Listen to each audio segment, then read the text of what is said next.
5वीं और 6ठी अनुसूची संविधान में लाई गई और इसका मूल कारण ये है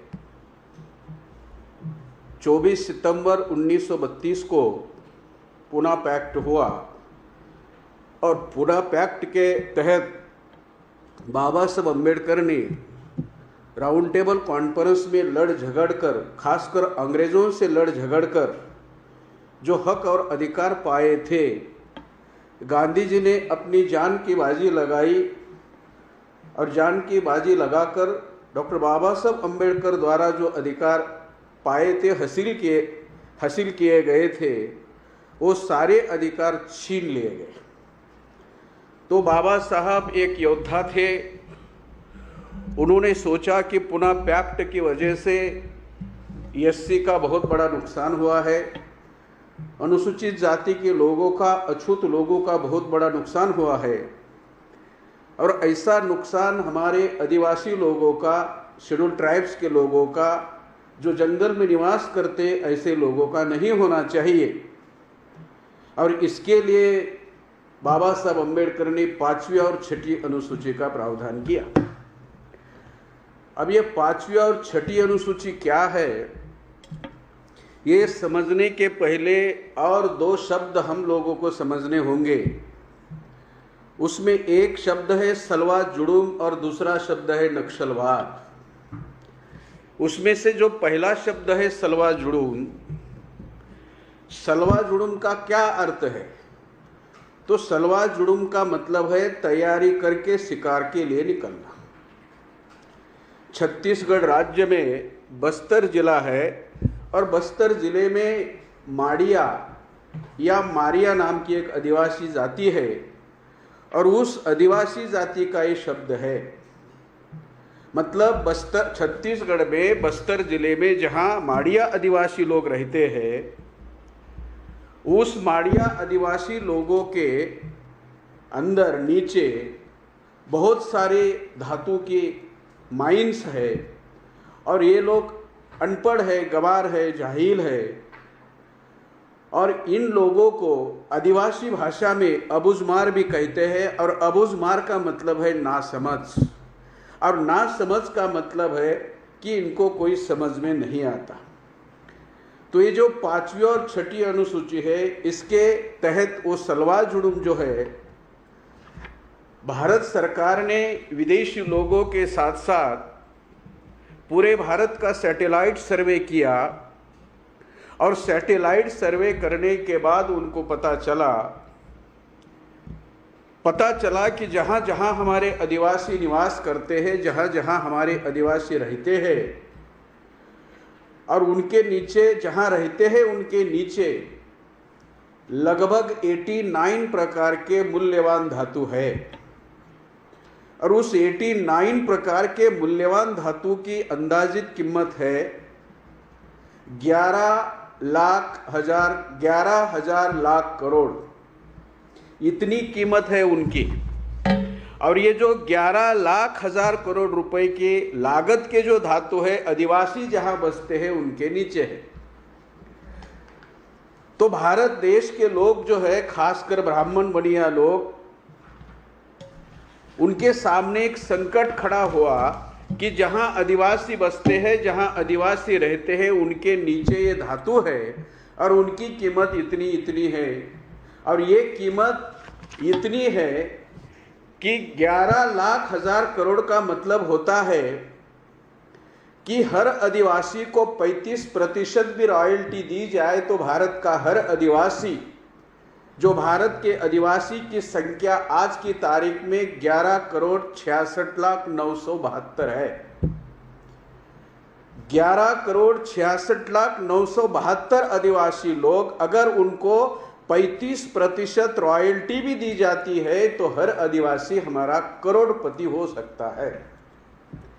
अमिताभ बच्चन के कार्यक्रम में जाकर कौन बनेगा, करोड़पति होगा या नहीं होगा, इसकी जानकारी नहीं है, लेकिन आदिवासियों को अगर 35% रॉयल्टी मिलेगी तो हर आदिवासी यकीनन करोड़पति हो सकता है। ये बात हम लोगों को कम मालूम है, आदिवासी लोगों को कम मालूम है, इसलिए तो उनके लिए उन्होंने शब्द यूज किया अबुझमार। अबुझमार का मतलब है जिसको बुझता नहीं, बुझता नहीं का मतलब है जिनको समझता नहीं। तो उन्होंने क्या किया, आदिवासियों को उस जमीन से हकालने के लिए, निकालने के लिए, उनका माइग्रेशन करने के लिए एक तरकीब, पहली तरकीब शुरू की। कौन सी? उन्होंने एसपीओ की भर्ती की। और एसपीओ का मतलब है स्पेशल पुलिस ऑफिसर। और ये स्पेशल पुलिस ऑफिसर जो है वो आदिवासी का ही होगा। ये रेगुलर भर्ती नहीं होगी, ये विशेष भर्ती होगी। और विशेष भर्ती का मतलब है कि ये रेगुलर नहीं होगी। और दूसरा अर्थ यह है कि केवल आदिवासी ही पुलिस अधिकारी होगा, क्योंकि ये आदिवासी लोग अपनी जमीन छोड़ने के लिए तैयार नहीं, अपने जमीन से निकलने के लिए तैयार नहीं, अपने जमीन से दूसरी जगह जाने के लिए तैयार नहीं है, माइग्रेट होने के लिए तैयार नहीं है। और जब तक आदिवासी जहां बसते हैं वहां से माइग्रेट नहीं होंगे तब तक जमीन खाली नहीं होगी। और जब तक जमीन खाली नहीं होगी तब तक वहां माइन प्रोजेक्ट चलाया नहीं जा सकता। और जब तक माइन प्रोजेक्ट चलाए नहीं जा सकते तब तक 89 प्रकार के मूल्यवान धातु उनको मिल नहीं सकते। और जब तक 89 प्रकार के मूल्यवान धातु उनको मिल नहीं सकते तब तक 11 लाख हजार करोड़ की संपत्ति भी मिल नहीं सकती। हम लोगों को, खासकर आदिवासी और बिगर आदिवासी लोगों को, ये सारी बातें समझनी होगी और गंभीरता से समझनी होगी। इसलिए उन्होंने स्पेशल पुलिस ऑफिसर की भर्ती की और उसमें केवल आदिवासी को ही पुलिस ऑफिसर बनाया। इसका मतलब है जो आदिवासी जंगल छोड़ना नहीं चाहते, बस्ती छोड़ना नहीं चाहते, अपनी जगह से माइग्रेट होना नहीं चाहते, ये स्पेशल पुलिस ऑफिसर उन पर गोलीबार करेंगे। और उनकर जब गोलीबारी करेंगे तो होगा क्या? मारने वाले आदिवासी होंगे, मरने वाले आदिवासी होंगे। और जब इनको मारा जाएगा तब भारत सरकार स्पेशल पुलिस ऑफिसर को कहेगी कि अब अपना काम हो गया है, अब आपकी ड्यूटी खत्म हो गई, अब अभी पुलिस ऑफिसर नहीं। मतलब आदिवासियों द्वारा आदिवासियों को मारने का पहला कार्यक्रम है उनका सलवा जुड़ूम। मतलब प्लान करके, प्लानिंग के साथ शिकार को जाना और शिकार को जाना और शिकार करना, ये उनका पहला कार्यक्रम उन्होंने आदिवासियों के खिलाफ चलाया। और जिसकी आदिवासियों को और खासकर पढ़े लिखे आदिवासियों को इसकी जानकारी नहीं, और बिगर आदिवासियों को तो जानकारी होने का कोई सवाल ही नहीं। वे जैसे आदिवासी के हाथों आदिवासी मारते हैं, वैसे उनका देश में एक बहुत बड़ा कार्यक्रम है जिसको नेशनल गेम कहा जा सकता है। कैसे? कन्वर्टेड मूल निवासी को नॉन कन्वर्टेड मूल निवासी से मारते हैं। मतलब क्या कि SC, ST, OBC और NT, DNT, VJNT के लोग ये नॉन कन्वर्टेड मूल निवासी है। और जैन, बुद्धिस्ट, क्रिश्चियन, सिख, लिंगायत और मुसलमान ये कन्वर्टेड मूल निवासी है। और भारत में जो चलता है दंगा फसाद वो कन्वर्टेड मूल निवासी और नॉन कन्वर्टेड मूल निवासी इसमें चलता है। मतलब मारने वाले हम और मरने वाले भी हम, जलाने वाले हम और जलने वाले भी हम हैं। मतलब मूल एक भाई दूसरे भाई को मारता है। दूसरा उनका कार्यक्रम है नॉर्थ इंडिया में वाल्मीकि वर्सेस चमार का, साउथ इंडिया में माला वर्सेस मादिगा का, राजस्थान में मीणा विरुद्ध गुर्जर का, और महाराष्ट्र में पहले कार्यक्रम हुआ करता था महार वर्सेस चमारों का। फिर उन्होंने बनाया महार वर्सेस मातंगों का। अब उन्होंने बनाया OBC वर्सेस मराठों का। अब वो बना रहे हैं मराठा वर्सेस धनगोरों का। मतलब जब तक दो जाति आपस में झगड़ा नहीं करती तब तक ब्राह्मण का फायदा होने वाला नहीं। अगर हम अपने से झगड़ा नहीं करते तो सरकार झगड़ा लगाने की पुरजोर कोशिश करता है। और यही कोशिश सलवा जुड़ूम के माध्यम से उन्होंने की है और आदिवासी द्वारा आदिवासियों को मारने का कार्यक्रम शुरू किया। मतलब उनका मकसद क्या है? मकसद है कि जहां आदिवासी बसते हैं उस एरिया से आदिवासियों को निकालना। जब निकालेंगे जगह खाली हो जाएगी, खाली हो जाएगी तो माइनिंग प्रोजेक्ट आएंगे, माइनिंग प्रोजेक्ट आएंगे, 89 प्रकार के धातु मिलेंगे, 89 प्रकार के धातु मिलेंगे तो जो रकम है, अभी मैंने कहा था कि 11,000 लाख करोड़ रकम है, जो 11,000 लाख करोड़ की रकम हमारे हाथ से जाएगी और दुश्मन के हाथ में लगेगी, ये उनका पहला कार्यक्रम है। दूसरा है साथियों नक्सलवाद। अब ये नक्सलवाद क्या है? नक्सलवाद सरकार कहती है ये लॉ एंड ऑर्डर का मामला है, सरकार ही कहती है, जो लोग सरकार चलाते हैं वही कहते हैं कि ये लॉ एंड ऑर्डर का मामला है। सुप्रीम कोर्ट कहता है ये नए आर्थिक नीति का परिणाम है, मतलब नक्सलवाद नई आर्थिक नीति का परिणाम है। लेकिन बामसेफ और भारत मुक्ति मोर्चा ने यह निष्कर्ष निकाला है कि भारत सरकार और भारत सरकार में शामिल ब्राह्मण लोग आदिवासियों को संवैधानिक अधिकार देने के लिए तैयार नहीं। 3 निष्कर्ष है।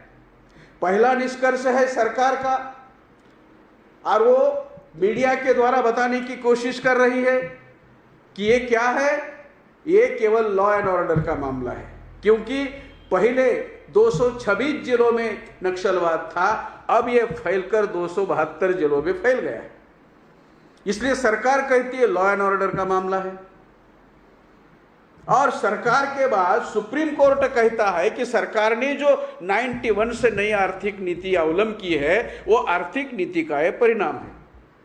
लेकिन बामसेफ तथा भारत मुक्ति मोर्चा के राष्ट्रीय अध्यक्ष माननीय वामन मेश्राम साहब का ये कहना है, ये निष्कर्ष है कि भारत सरकार और भारत सरकार में शामिल ब्राह्मण लोग आदिवासियों के संवैधानिक अधिकार को मान्यता देने के लिए तैयार नहीं है।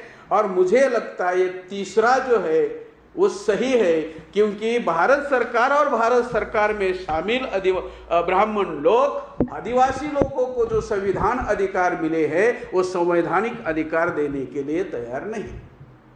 अब ये नक्सलवाद है क्या? बहुत सारे लोग नक्सलवाद करते हैं। जब एससी और एसटी के लोग आरक्षण मांगते हैं तो ब्राह्मण लोग उनको कहते हैं ये आरक्षणवादी है,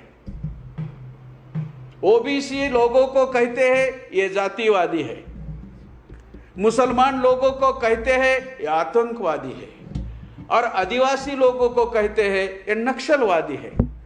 और ब्राह्मण कौन है? राष्ट्रवादी है। मतलब ब्राह्मण राष्ट्रवादी है, आदिवासी नक्सलवादी है, मुस्लिम आतंकवादी है, एससी एसटी आरक्षणवादी है, और मराठा कुंबी और ओबीसी लोग ये जातिवादी है। मतलब हर किसी को एक नाम दिया है और खुद कहते हैं हम राष्ट्रवादी है। तो ये नक्सलवाद क्या है साथियों? वेस्ट बंगाल में नक्सलवाड़ी नाम का एक गांव है। It is a place, it is a village in West Bengal. ये पश्चिम बंगाल में नक्सलवाड़ी नाम का एक गांव है, और उस गांव से यह आंदोलन शुरू हुआ, इसलिए इस आंदोलन को नक्सलवादी आंदोलन कहते हैं। अभी सवाल है आंदोलन शुरू किसने किया? जिन 2 आदमी ने इस आंदोलन को शुरू किया उनका नाम है, एक चारू मुजुमदार और दूसरा है कनु सन्याल। चारू मुजुमदार भी ब्राह्मण है, कनु सन्याल भी ब्राह्मण है। ब्राह्मणों ने नक्सलवादी आंदोलन शुरू किया और आदिवासी के माथे पर ठप्पा मारा कि यह आदिवासियों का आंदोलन नक्सलवादी आंदोलन है। इसलिए साथियों हम लोगों को ये समझने की जरूरत है कि असल में नक्सलवाद क्या है।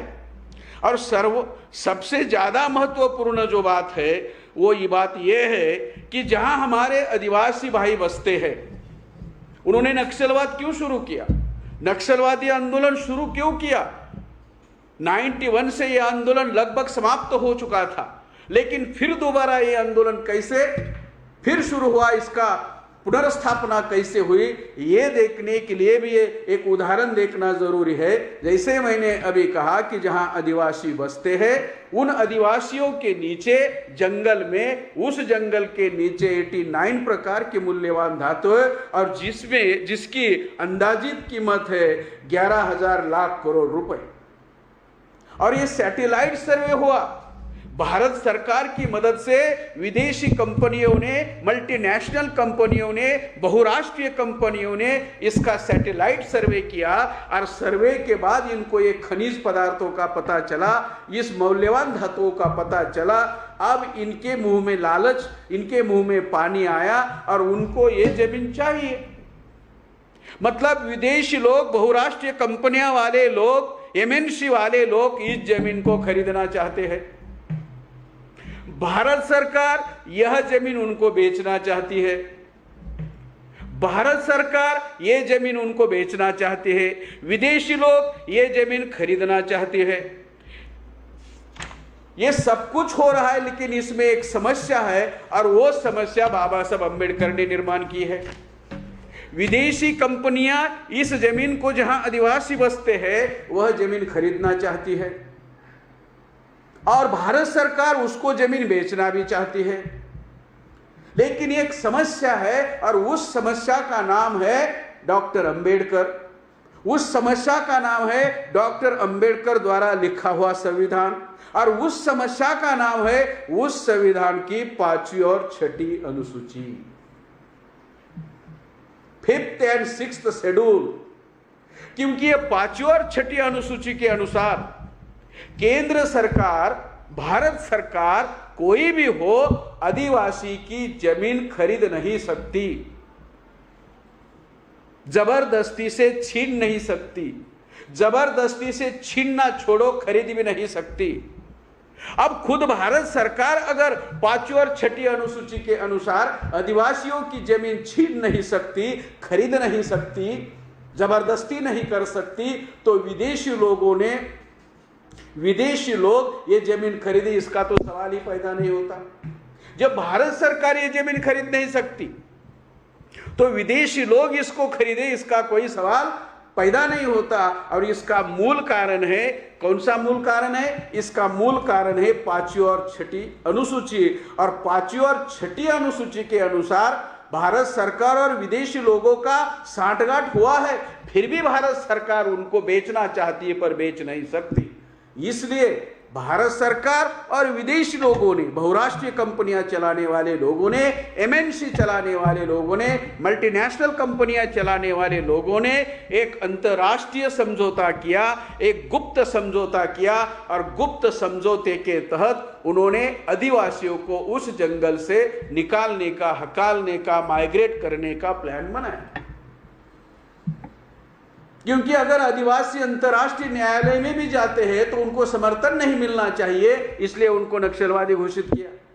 किसी का भी समर्थन नहीं मिलना चाहिए, ये बात उन्होंने निश्चित की, और निश्चित करने के बाद उन्होंने अंतर्राष्ट्रीय स्तर पर इनको समर्थन नहीं मिलना चाहिए, जो मानव अधिकार आयोग है उसका समर्थन नहीं मिलना चाहिए। और इतना ही नहीं साथियों, जो बिगर आदिवासी भारत में रहते हैं, वो बिगर आदिवासी लोग, जिसमें एससी के लोग हैं, जिसमें ओबीसी के लोग हैं, जिसमें एनटी, डीएनटी, विजेंटी के लोग हैं, जिसमें मुस्लिम लोग हैं, जिसमें क्रिश्चियन लोग हैं, जिसमें लिंगायत लोग हैं, जिसमें सिख लोग हैं, जिसमें बुद्धिस्ट लोग हैं, और जिसमें जैन लोग हैं, महिमा धर्मी वाले लोग हैं, इनका भी समर्थन नहीं मिलना चाहिए।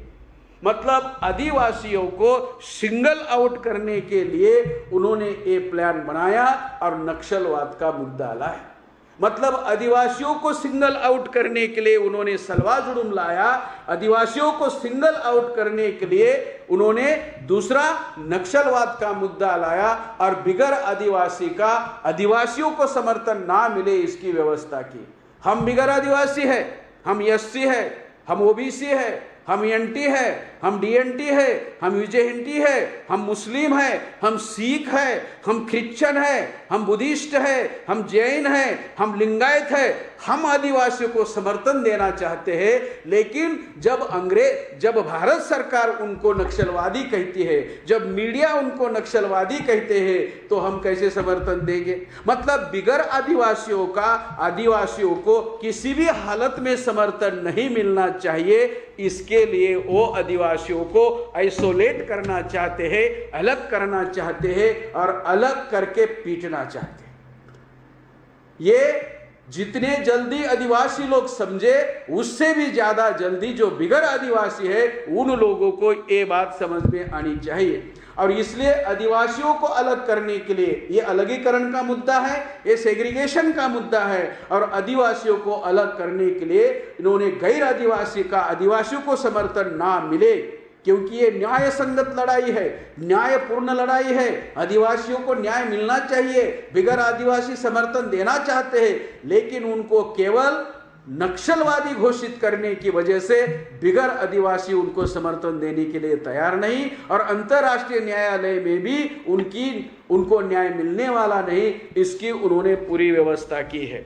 इसलिए तो सरकार कहती है लॉ एंड ऑर्डर का मामला है, इसलिए तो सर्वोच्च न्यायालय या न्यायपालिका कहती है ये नई आर्थिक नीति का परिणाम है। इसका मतलब है ये जानबूझकर प्लान बनाकर सब हो रहा है।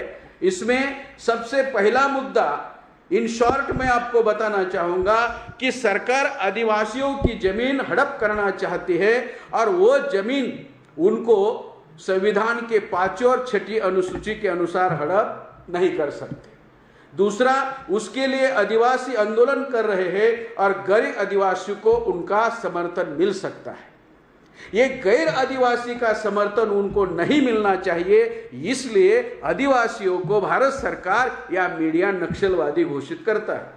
कल्पना करो कि अगर कोई अच्छा कुत्ता है और अच्छे कुत्ते का प्रचार करो, ये पागल है पागल है पागल है, केवल प्रचार करो, 1 महीना 2 महीना 3 महीना 4 महीना 5 महीना 6 महीने प्रचार करो, ये पागल है पागल है पागल है पागल है, और 6 महीने के बाद गोली मारो, तो लोग कहते हैं अच्छा हुआ पागल था, नहीं तो किसी को काटता और 21 इंजेक्शन लगाने पड़ते।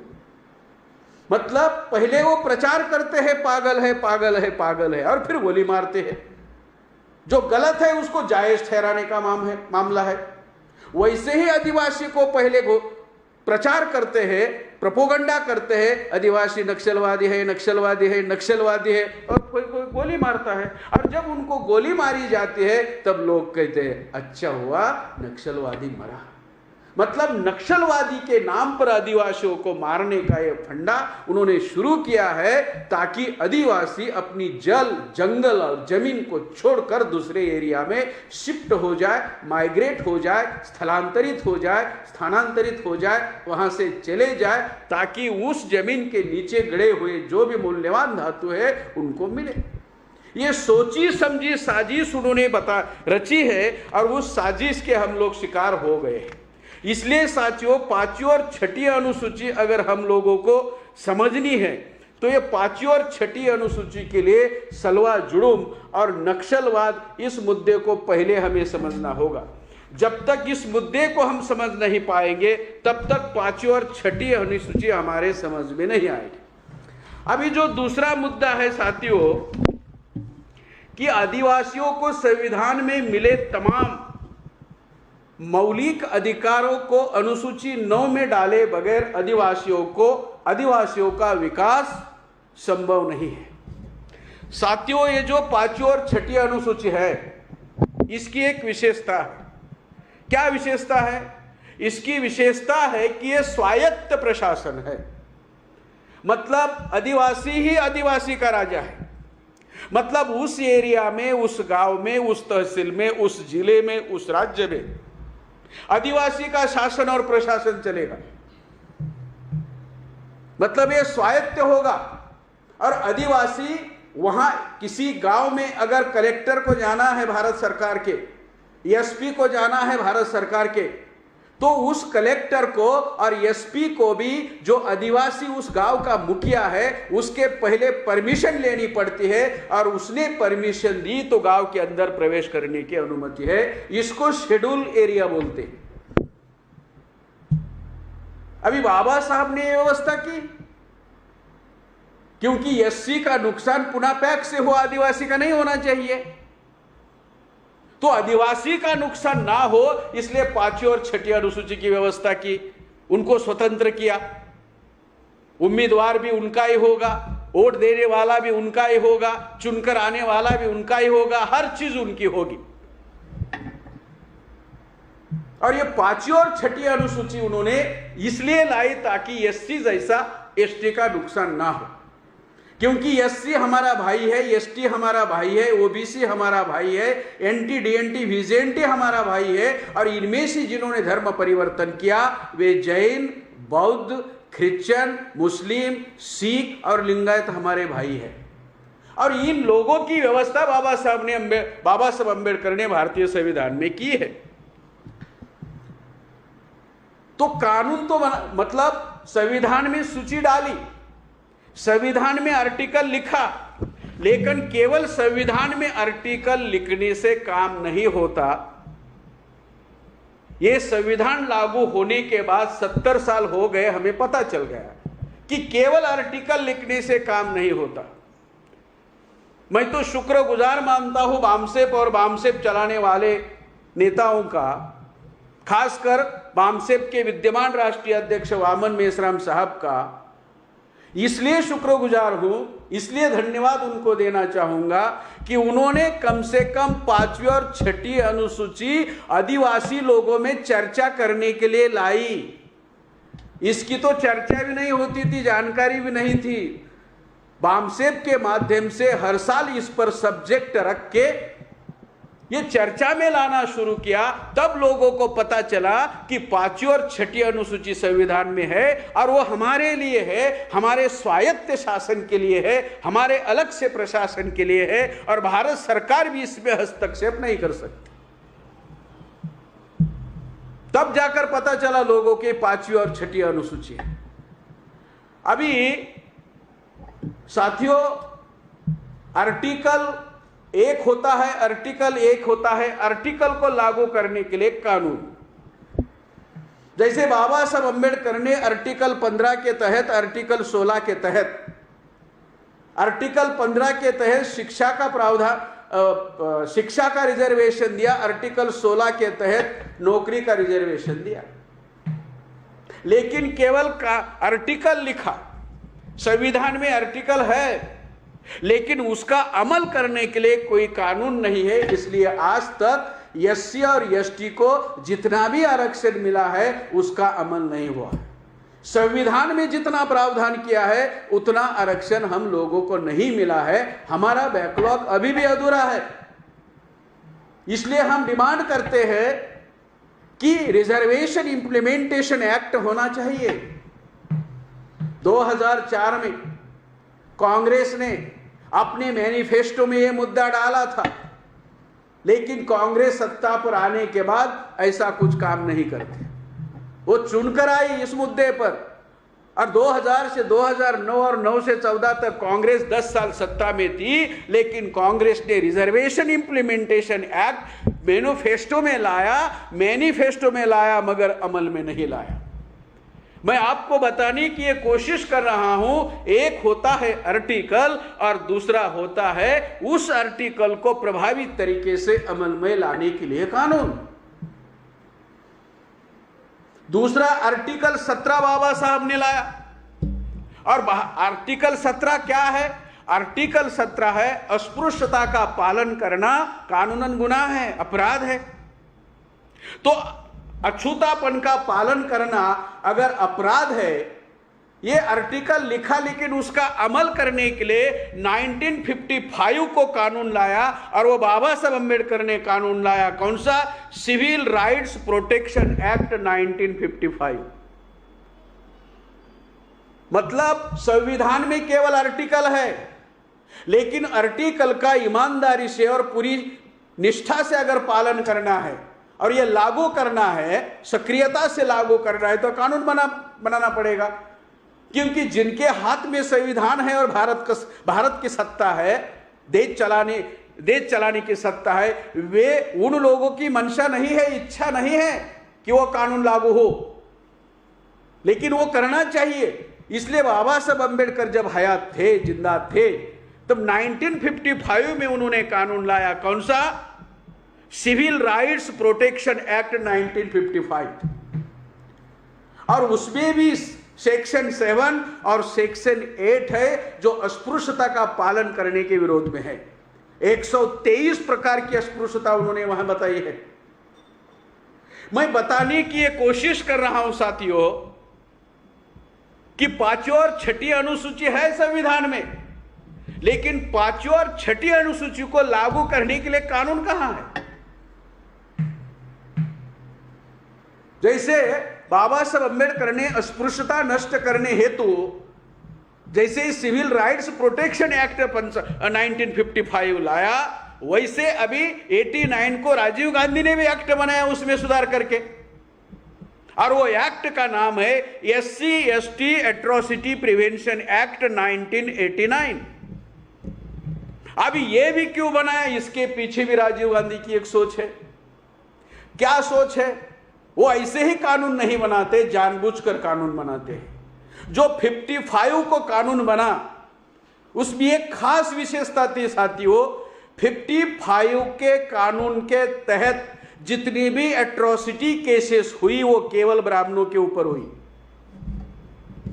तो ब्राह्मणों के ध्यान में आया ये कानून हमारे हित में नहीं है, इसलिए जब राजीव गांधी सत्ता में आया, पूर्ण बहुमत आया, 413 मेंबर ऑफ पार्लियामेंट उनको मिली, उनकी माताजी मर गई तो माताजी की सहानुभूति उनको मिली, और 413 मेंबर ऑफ पार्लियामेंट लेकर वो संसद में आए और प्रधानमंत्री बने, और उन्होंने 89 को कानून किया। कौन सा? SC/ST atrocity prevention act 1989।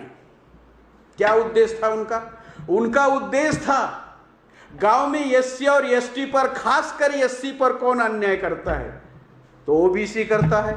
और जो अपर लेयर OBC है, जैसे महाराष्ट्र में मराठा है, गुजरात में पटेल है, आंध्र में रेड्डी है, पंजाब और दिल्ली और हरियाणा में जाट है, राजस्थान में राजपूत है, तो ये लोग अन्याय करते हैं।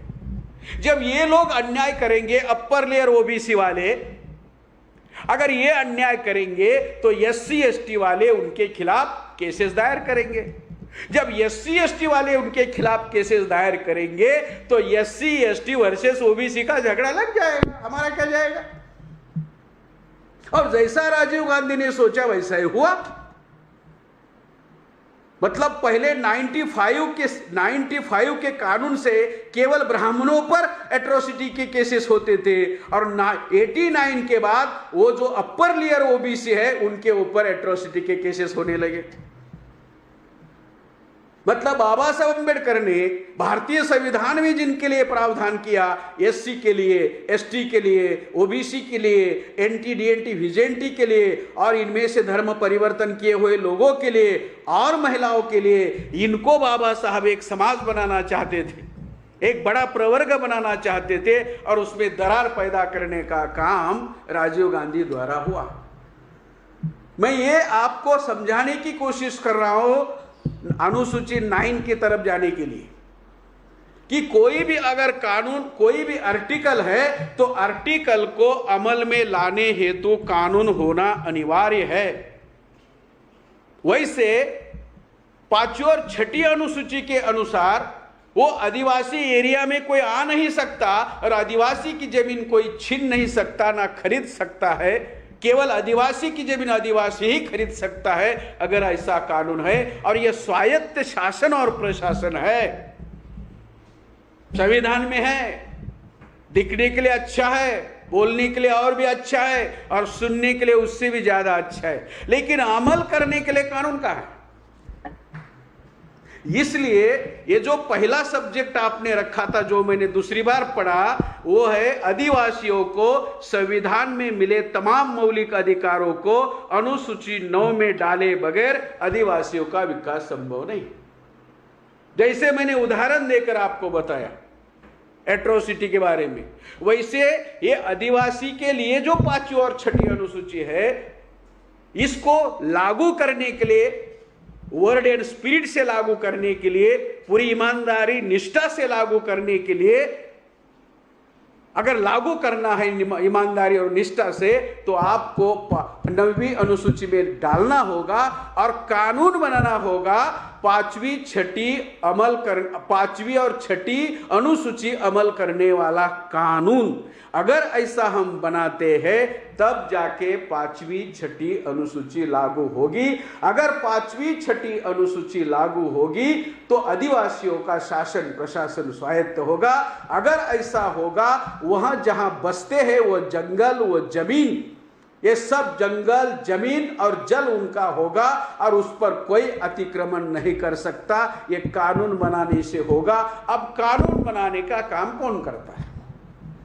अभी जो कानून बनाने का काम है साथियों, बहुत सारे हमारे जो लोग चुनकर जाते हैं, अभी 543 मेंबर ऑफ पार्लियामेंट संसद में है। 543 में से 131 मेंबर ऑफ पार्लियामेंट एससी और एसटी के हैं, और एससी और एसटी के 131 पार्लियामेंट अगर वहां डिमांड रखते हैं कि 9वीं अनुसूची में डालकर इसके लिए कानून बनाया जाए और 5वीं और 6ठी अनुसूची लागू किया जाए, तो सरकार को करना पड़ेगा। आपको उदाहरण दे दूं मैं, तेलंगाना में, तेलंगाना कैसे निर्माण हुआ? तेलंगाना ऐसे ही नहीं निर्माण हुआ। आंध्र प्रदेश के केवल 6 एमपी सफेद लुंगी वाले, केवल 6 एमपी ने 5 दिन संसद बंद कर दी, पार्लियामेंट बंद कर दी, और 5 दिन बंद करने के बाद 6ठे दिन निर्णय हुआ, तेलंगाना स्वतंत्र तेलंगाना का निर्माण हुआ। मतलब 6 मेंबर ऑफ पार्लियामेंट तेलंगाना स्वतंत्र राज्य निर्माण कर सकते हैं 5 दिन संसद को बंद करके, पार्लियामेंट को बंद करके। तो हमारे 131 मेंबर ऑफ पार्लियामेंट क्यों नहीं कर सकते? हमारे 131 मेंबर ऑफ पार्लियामेंट है, वो क्यों नहीं कर सकते? और इसका पहला और मुख्य कारण है पूना पैक्ट।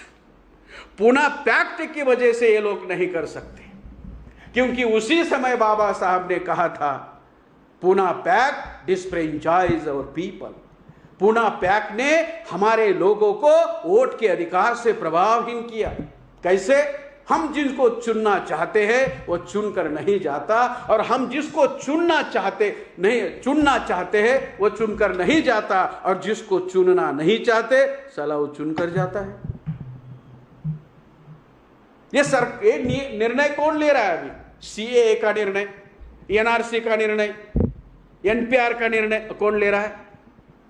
ये लॉकडाउन के अंदर किसानों के खिलाफ 3 अध्यादेश निकाले, कौन निर्णय ले रहा है?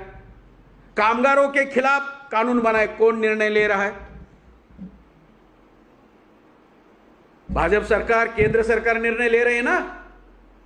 अभी केंद्र सरकार अगर निर्णय ले रही है और सुप्रीम कोर्ट कहता है कि आरक्षण मौलिक अधिकार नहीं है, अभी केंद्र सरकार निर्णय ले रही है इतने बड़े हमारे एससी एसटी ओबीसी के विरोध में, और हमारे लोग वहां कितने हैं? एससी एसटी के 131 है, ओबीसी के 200 है, मुसलमान लगभग 22 है। इतनी बड़ी संख्या, आधे से भी ज्यादा संख्या हमारी है, और हमारे लोगों के खिलाफ निर्णय लिए जा रहे हैं, क्योंकि उनको वहां बोलने का भी अधिकार नहीं है। इसका कारण पुनः पैक्ट है। तो वहां कानून बनाने की जो बात है, वहां हमारे लोग चुप है। बीजेपी सरकार में, अभी केंद्र सरकार में 76 एमपी एससी एसटी के हैं। अभी केंद्र की एमपी की संख्या है 302, और 302 में से 76 माइनस करो, तो अभी केंद्र सरकार, अभी बीजेपी की सरकार, अभी नरेंद्र मोदी की सरकार गिर सकती है।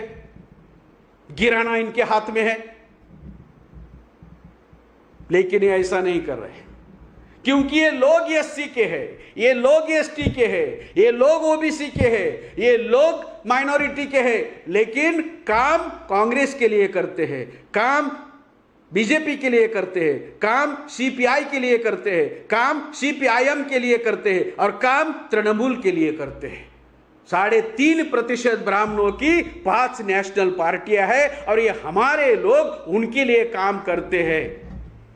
इसलिए जो कानून बनाने का मुद्दा है वहां उन्होंने उठाना चाहिए, वे नहीं उठा रहे। और ऐसे लोगों का रिजर्वेशन सरकार हर 10 साल बढ़ाती है।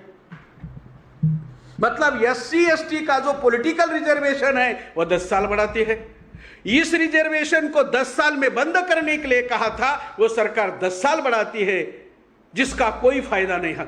एससी एसटी को कोई फायदा नहीं होता, जो सरकार 10 साल बढ़ाती है।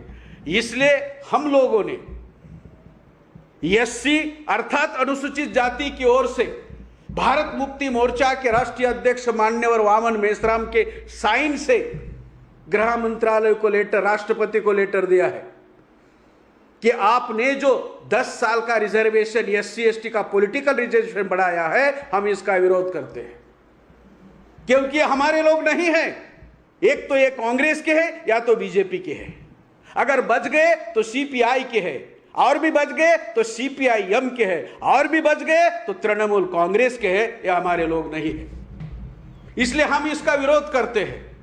मेश्राम साहब ने एक मेमोरेंडम भेजा है, साइन करके भेजा है, राष्ट्रपति को भेजा है, गृह मंत्रालय को भेजा है, पीएम ऑफिस को भेजा है।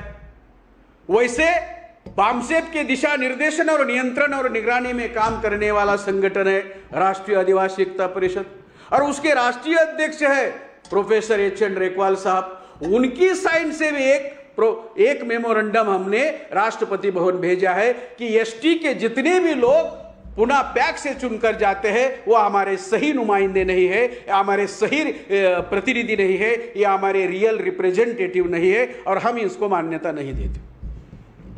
क्योंकि जब पुनः पैक्ट हो रहा था तब ये बात भी स्पष्ट हुई थी कि 70% समाज का समर्थन चाहिए इन लोगों को, और हम समाज में सबसे 2 बड़े संगठन है।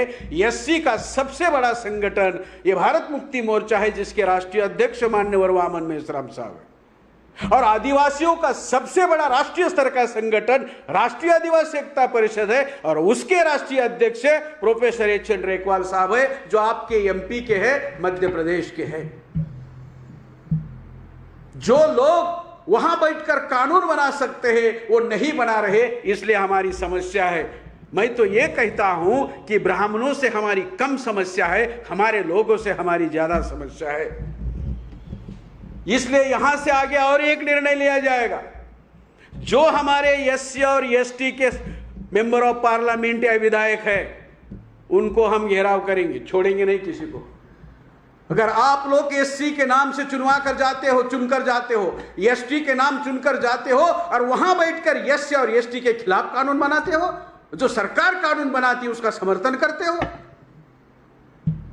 वैसे भी एक बात आपकी जानकारी के लिए बता दूं साथियों,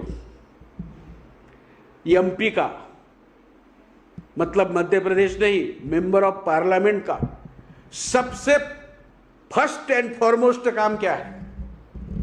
कोई भी एमपी अगर वहां चुनकर जाता है तो उसका फर्स्ट एंड फॉरमोस्ट काम क्या है? तो उसका फर्स्ट एंड फॉरमोस्ट काम है अपने समाज के हित में कानून बनाना। क्या हमारे 131 मेंबर ऑफ पार्लियामेंट को इसकी खबर है, जानकारी है, पता भी है? केवल फीत काटना और समाज मंदिर का उद्घाटन करना ये एमपी का काम नहीं होता। तो हित में कानून बनाना, अमेंडमेंट करना, उसको लागू करने के लिए कानून बनाना, ये होता है। और हमारे जो एससी और एसटी के एमपी वहां चुनकर जाते हैं, उनको तो बस लाल दिए की गाड़ी मिलते हैं, रहने खाने के लिए व्यवस्था होती है, बस उसी में खुश होते हैं। अभी 131 ने अपना अगर पीछे लिया समर्थन, अभी बीजेपी की सरकार, मोदी की सरकार गिर सकती है, लेकिन ऐसा वो नहीं कर रहे। क्यों? पुनः पैक्ट। और उनको समाज का डर नहीं है। हमारे जो एमपी है, एससी एसटी के एमपी है, ओबीसी के भी एमपी है, समाज का डर नहीं उनको। अभी किसान बामसेप के दिशा निर्देशन और निगरानी में और एक संगठन है राष्ट्रीय किसान मोर्चा। 5 जून 2020 को नरेंद्र मोदी सरकार ने किसानों के खिलाफ 3 अध्यादेश लाए। तो राष्ट्रीय किसान मोर्चा के जो राष्ट्रीय अध्यक्ष है राम सुरेश वर्मा जी, उन्होंने आंदोलन शुरू किया। कौन सा आंदोलन शुरू किया? 16 अगस्त को हर तहसील कचहरी पर और जिला कचहरी पर ज्ञापन देना राष्ट्रपति को कि यह अध्यादेश वापस लिया जाए। अब दूसरा 31 को है कल, वो कौन सा आंदोलन है? दूसरा चरण दूसरा चरण है हम 543 एमपी के पुतले जलाना चाहते हैं, प्रतीकात्मक पुतले जलाना चाहते हैं, स्टैच्यू जलाना चाहते हैं। क्यों? किसी भी एमपी से हमारी कोई निजी दुश्मनी नहीं है, किसी एमपी की जमीन मेरे जमीन के साथ लगी हुई नहीं है, किसी एमपी के ढोर डंगर मेरी खेती में नहीं आते और मेरे ढोर डंगर उनकी खेती में नहीं जाते। यह समाज के हित का सवाल है। हम इसलिए उनकी प्रतिमा जला रहे हैं, फोटो जला रहे हैं, ताकि उनको पता चले कि हम लोगों ने आपको किसके लिए चुनकर दिया है। आप एससी के नाम पर चुनकर जाते हो, एसटी के नाम पर चुनकर जाते हो, किसान के बेटे के नाम पर चुनकर जाते हो, माइनॉरिटी के नाम पर चुनकर जाते हो, और जैसे ही चुनकर जाते हो कांग्रेस के लिए काम करते हो, बीजेपी के लिए काम करते हो, सीपीआई के लिए काम करते हो, सीपीआईएम के लिए काम करते हो, तृणमूल के लिए काम करते हो। ये कौन है? ब्राह्मण, मतलब ब्राह्मण के लिए काम करते हो, चुनकर जाते हो, अपनी समाज और जाति का नाम लेकर काम करते हो ब्राह्मण के लिए। ये हम अभी बर्दाश्त नहीं करेंगे, बस हो गया, 70 साल हो गए, अब यहां से आगे बर्दाश्त नहीं होगा। इसलिए हम आगाह करना चाहते हैं, एससी एसटी ओबीसी के एमपी को आगाह करना चाहते हैं हम। अरे हमारे खिलाफ वो कानून बना रहे हैं उधर बैठकर, और आपको पता भी नहीं है। तो आपको आगाह करने के लिए राष्ट्रीय किसान मोर्चा द्वारा आपकी प्रतिमा जलाने का कल कार्यक्रम है। और जो तीसरा चरण है उसमें विधायक की प्रतिमा तहसील कचहरी पर जलाएंगे, कि उनको पता चले कि हमारा काम क्या है चुनकर आने के बाद। मैं इसलिए ये बातें आपको साथियों बता रहा हूं कि ये कानून के बारे में इनको कोई जानकारी नहीं है। क्या कानून बन रहे हैं, कौन कानून बना रहा है, केवल वो हाथ ऊपर करते हैं और बस तालियां बजाते हैं। बस ये 2 काम उनको दिए हैं, उसके अलावा तीसरा काम नहीं दिया। ये अगर देश चलाने वालों की हालत है तो किसी न किसी को तो आगे आना होगा, किसी न किसी को तो रिस्क लेनी होगी, किसी न किसी को तो जान जोखिम में डालनी होगी, किसी न किसी को तो संघर्ष करना पड़ेगा। तो हमने निर्णय लिया कि ये काम हम करेंगे, छोड़ेंगे नहीं। इसलिए साथियों, केवल 5वीं और 6ठी अनुसूची संविधान में डालिए, बाबा साहब का बहुत अनंत उपकार है हमारे ऊपर, उसमें कोई दो राय नहीं। लेकिन उसको लागू करने के लिए कोई कानून नहीं, और लागू करने के लिए 9वीं अनुसूची में उसको डालना चाहिए, और केवल डालना नहीं, एक कानून बनाना चाहिए। जैसे SC ST atrocity prevention act बनाया, जैसे सिविल राइट्स प्रिवेंशन एक्ट बनाया, वैसे इसका भी 5वीं और 6ठी अनुसूची राइट्स प्रिवेंशन एक्ट बनाना चाहिए। अगर ऐसा होगा तो इसका उपयोग होगा, अन्यथा उपयोग नहीं होगा। और इसके लिए दबाव निर्माण करने का काम राष्ट्रीय स्तर पर हमें करना चाहिए। राष्ट्रीय स्तर पर इस विषय पर चर्चा करनी चाहिए। और जो लोग हमारी ओर से चुनकर जाते हैं, एससी एसटी ओबीसी जो भी है, उनको लगना चाहिए कि यहां के आगे का चुनाव आसान नहीं है। तीसरा विषय यह है साथियों कि सीए, एनआरसी और एनपीआर से आदिवासियों का नुकसान एवं उसका भावी दुष्परिणाम क्या होगा। ये 3 ही जो मुद्दे हैं ना साथियों, नंबर 1 सलवा जुड़ुम, नंबर 2 नक्सलवाद, और नंबर 3 सीएए, एनपीआर, एनआरसी, ये 3 मुद्दे ये केवल आदिवासियों को उनकी जमीन जंगल और जल से खदेड़ने के मुद्दे हैं। पहले 2 तो मैंने बताया, अब तीसरा बताने की कोशिश करूंगा। साथियों, ये जो एनआरसी वाला मामला है, तो आर्टिकल 6 से 11 तक किसको नागरिकता देनी चाहिए इसमें जिक्र किया गया है, आर्टिकल 6 से 11 तक। और 1955 में कानून बनाया, उस समय बाबा साहब जिंदा थे, कानून बनाया कि भारत में रहने वालों को नागरिकता देनी चाहिए। भारत में जो भी 1955 को भारत में जो भी लोग रहते हैं 55 को, तो उनको नागरिकता देनी चाहिए, कानून है। फिर क्या हुआ, फिर 1990 को उसमें अमेंडमेंट हुआ, और वो अमेंडमेंट उस समय के प्रधानमंत्री वीपी सिंह थे, उन्होंने किया। क्या अमेंडमेंट किया?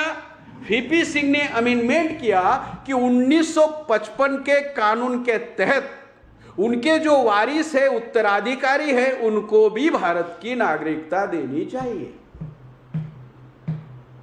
वीपी सिंह ने, विश्वनाथ प्रताप सिंह ने कानून बनाया, अमेंडमेंट किया, संशोधन किया, और क्या किया कि 55 के अनुसार जिनको भारत की नागरिकता मिली, उनके वारिस को, उनके उत्तराधिकारी को भी नागरिकता भारत की देनी चाहिए। फिर 2001 में बीजेपी की सरकार आई और अटल बिहारी देश के प्रधानमंत्री बने। जब बीजेपी की सरकार आई और अटल बिहारी देश के प्रधानमंत्री बने, उन्होंने फिर अमेंडमेंट किया और कहा कि 19 लाख लोगों को भारत की नागरिकता नहीं मिल सकती, और उस 19 लाख लोगों में केवल 5 लाख मुसलमान हैं, और बचे हुए 14 लाख से भी ज्यादा लोग SC, ST, OBC, NT, DNT, VJNT के हैं। और मीडिया प्रचार कर रहा है, कांग्रेस प्रचार कर रही है, बीजेपी प्रचार कर रही है, कम्युनिस्ट वाले प्रचार कर रहे हैं, तृणमूल वाले प्रचार कर रहे हैं। क्या प्रचार कर रहे हैं? मुसलमानों के विरोध में, मुसलमानों के विरोध में, मुसलमानों के विरोध में। ये तो पहली बार वामसेप तथा भारत मुक्ति मोर्चा के राष्ट्रीय अध्यक्ष मान्यवर वामन मेश्राम साहब ने कहा, अरे भाई मुसलमानों के खिलाफ तो है ही, लेकिन मुसलमानों से 3 गुना ज्यादा ये कानून एससी के खिलाफ है, एसटी के खिलाफ है, ओबीसी के खिलाफ है, एनटी डीएनटी के खिलाफ है। तब जाके लोगों में पता चला कि ये मामला कुछ अलग है। अभी 1969 में एक कानून बनाया। 1969 में कानून क्या बनाया? 1969 में कानून बनाया बर्थ सर्टिफिकेट। हमारे साथ खेल क्या हो रहा, और हमारा जो पढ़ा लिखा बुद्धिजीवी वर्ग है वो केवल सरकारी नौकरी कर रहा है। ये सारी बातें तफसीलवार अध्ययन करके लोगों के सामने रखनी चाहिए, और यही काम फुले शाहू अंबेडकर और पेरियार ने हमें दिया है। वो करने के बजाय केवल आदिवासी ही मूल निवासी है और बाकी मूल निवासी नहीं, इसके प्रचार में लगे हुए हैं। अपनी योग्यता, अपनी प्रतिबद्धता, अपने इंटेलिजेंस कहां यूज करनी चाहिए, वो तो आदिवासियों को आइसोलेट करना चाहते हैं, और आदिवासियों का बुद्धिजीवी वर्ग खुद को आइसोलेट करना चाहता है। मतलब दुश्मन के नक्शे कदम हम चलने का काम कर रहे हैं, जो नहीं करना चाहिए। तो साथियों, ये 1969 में कानून आया कि जन्म प्रमाण पत्र होना चाहिए, जन्म प्रमाण पत्र अधिकार, और 71 को यह लागू हुआ। 1971 को कानून लागू हुआ, और सर्टिफिकेट कहां का मांग रहे हैं? 1950 के पहले का। कानून कब बना? 69। लागू कब हुआ? 71। मांग कब कर रहे हैं? 50 के पहले का। अरे भाई 71 से मांगो ना, 71 से नहीं मांग रहे। क्यों? क्योंकि उनको पता है।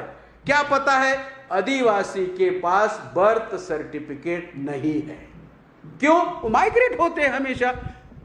आज यह गांव, परसों दूसरा, फिर तीसरा, फिर चौथा, हमेशा माइग्रेट होते हैं। दूसरा, उनके पास रेवेन्यू का कोई रिकॉर्ड नहीं, जमीन का जो रिकॉर्ड होता है उनके पास कोई रिकॉर्ड नहीं। ये आदिवासी को कम मालूम है, दुश्मन को ज्यादा मालूम है। और तीसरा, उनके जो पुरखे हैं उनका कोई सबूत उनके पास नहीं है, जानकारी भी नहीं है। इतने अनपढ़ लोग हैं। तो ऐसे लोगों को कहा जा रहा है कि आप जन्म प्रमाण पत्र लाओ, बर्थ सर्टिफिकेट लाओ। कहां से लाएंगे? 7/12 लाओ, कहां से लाएंगे? रेवेन्यू रिकॉर्ड लाओ, कहां से लाएंगे? 1950 के पहले का अपने पुरखों का सर्टिफिकेट लाओ, कहां से लाएंगे? नहीं लाएंगे। नहीं लाएंगे का मतलब आप आदिवासी नहीं हो। अरे आदिवासी छोड़ो, आप भारत के नागरिक नहीं हो, मतलब आपको भारत में रहने का अधिकार नहीं है। क्या होने वाला ये मैं बता रहा हूं। और कितने आदिवासी भारत में हैं? 11,66,972 आदिवासी है, और 11,66,972 आदिवासियों को देश से खदेड़ने का कार्यक्रम है एनपीआर, सीएए और एनआरसी। इतना भयानक भारी नुकसान आदिवासियों का होने वाला है। आपको आप 5वीं और 6ठी अनुसूची के लिए आपकी जमीन हड़पने के लिए, जमीन हड़प और माइन पर कब्जा करने के लिए, 89 धातु पर कब्जा करने के लिए और 11,000 लाख करोड़ पर कब्जा करने के लिए इतना बड़ा खतरनाक षड्यंत्र आदिवासियों के खिलाफ चल रहा है। पहले सलवा जुड़ूम, फिर नक्सलवाद, और ये आप कानून बनाकर कह रहे हैं कि आप निकल जाओ, आपको यहां रहने का कोई अधिकार नहीं, क्योंकि आप भारत के नागरिक नहीं हो। इसलिए साथियों, मैं अंत में ये कहना चाहूंगा, कंक्लूड में ये कहना चाहूंगा कि ये जो सलवा जुड़ूम है, ये आदिवासियों को जल, जंगल, जमीन से हकालने का मामला है, खदेड़ने का मामला है। ये जो नक्सलवाद है, वो आदिवासियों को जल, जंगल, जमीन से खदेड़ने का मामला है। और ये जो एनआरसी, सीएए और एनपीआर, ये भी आदिवासियों को जल, जंगल और जमीन से खदेड़ने का मामला है। लेकिन ऐसा करते समय सरकार ने एक काम किया है, कौन सा? कि आदिवासी को बिगर आदिवासी का समर्थन नहीं मिलना चाहिए, इसलिए उनको नक्सलवादी घोषित किया है। इसलिए मैं घोषित करता हूं राष्ट्रीय अध्यक्ष जी की ओर से, बामसेप और भारत मुक्ति मोर्चा के राष्ट्रीय अध्यक्ष की ओर से हम घोषित करते हैं कि आदिवासी हमारा भाई है। जब बाबा साहब अंबेडकर ने संविधान लिखना शुरू किया तो बाबा साहब ने सोचा, क्या सोचा? कि 15% है, लोह चुंबक जैसे भी इकट्ठा आते तब भी कुछ नहीं कर सकते भारत की राजनीति में, क्योंकि भारत में लोकतंत्र है, डेमोक्रेसी। फिर उन्होंने इतिहास के पन्ने पलटे, इतिहास का अध्ययन किया और हमारा 2 नंबर का भाई ढूंढ निकाला जिसका नाम है एसटी, आदिवासी। फिर बाबा साहब ने कैलकुलेशन किया, 15% एससी और 7.5% एसटी, 22.5% होते हैं। फिर बाबा साहब ने सोचा ये भी फॉर्मूला भारत की राजनीति में लागू नहीं होगा।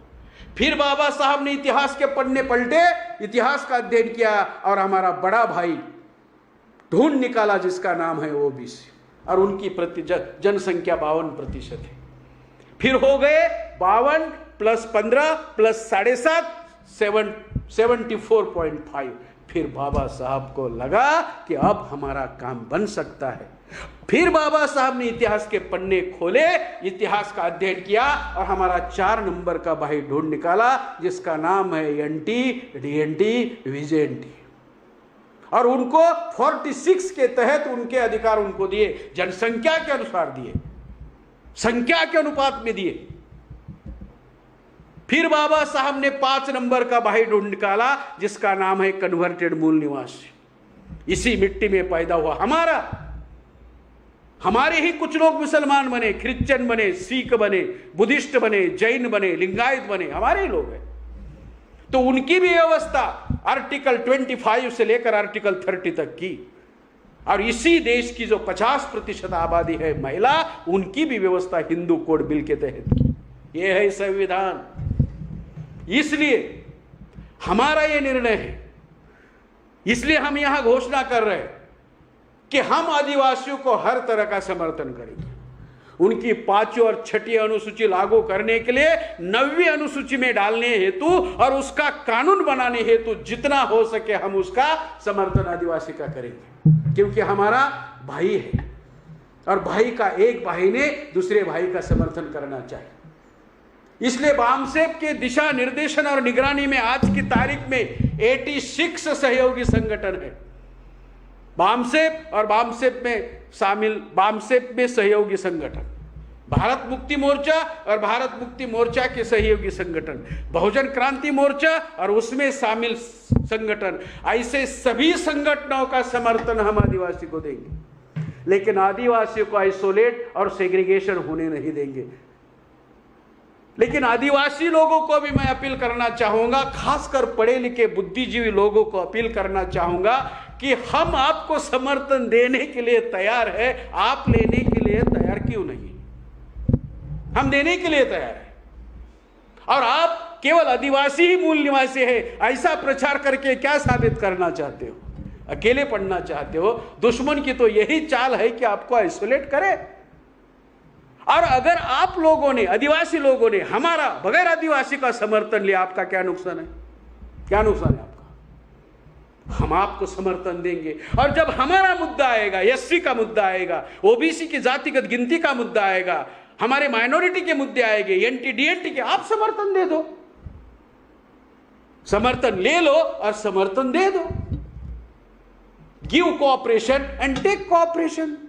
अगर ऐसा किया तो एसटी की भी समस्या का समाधान होगा, एससी की भी समस्या का समाधान होगा, ओबीसी की भी समस्या का समाधान होगा, एनटी डीएनटी विजेएनटी की भी समस्या का समाधान होगा, विद्यार्थी की समस्या का समाधान होगा, महिला की समस्या का समाधान होगा, कामगारों की समस्या का समाधान होगा, किसानों की समस्या का समाधान होगा। हमारी समस्याओं का समाधान क्यों नहीं होता मालूम है? हम अकेले अकेले लड़ते हैं, इसलिए समाधान नहीं होता, और 70 सालों से लड़ते हैं। फिर भी सोचने के लिए हम तैयार नहीं कि हमारा समाधान क्यों नहीं हो रहा है, हमारी समस्या का समाधान क्यों नहीं हो रहा है। ये पहली बार वामन मेश्राम नामक व्यक्ति ने सोचा, क्या सोचा? कि हमारे ईगो और अहंकार की वजह से हम अलग अलग लड़ रहे हैं।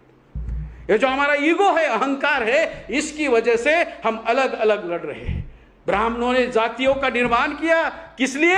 हम इकट्ठा नहीं आनी चाहिए। और हम पढ़े लिखे लोग एससी एसटी ओबीसी के इतने महान निकले कि उन्होंने, ब्राह्मणों ने 6000 जातियों का निर्माण किया, और हमारे पढ़े लिखे लोगों ने, बुद्धिजीवी लोगों ने 6 लाख संगठनों का निर्माण किया।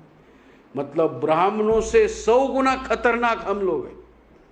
उन्होंने 6000 जातियों का निर्माण किया, हमने 6 लाख संगठनों का निर्माण किया।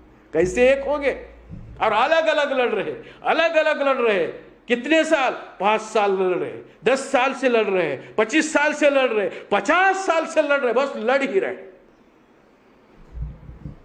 इसलिए साथियों कि हम लोगों को निर्णय लेना होगा कि हमारा ईगो और अहंकार की वजह से सत्यानाश हो रहा है, तो ईगो और अहंकार को हटाना चाहिए, और ईगो और अहंकार से ज्यादा समाज का हित देखना चाहिए।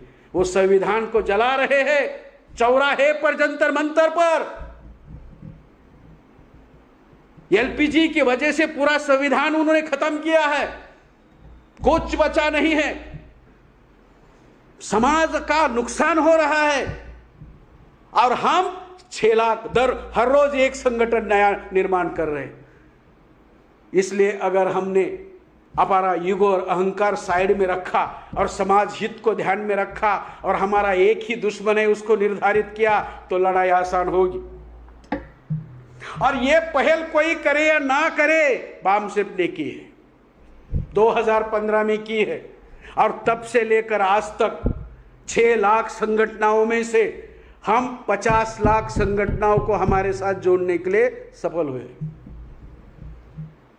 सभी।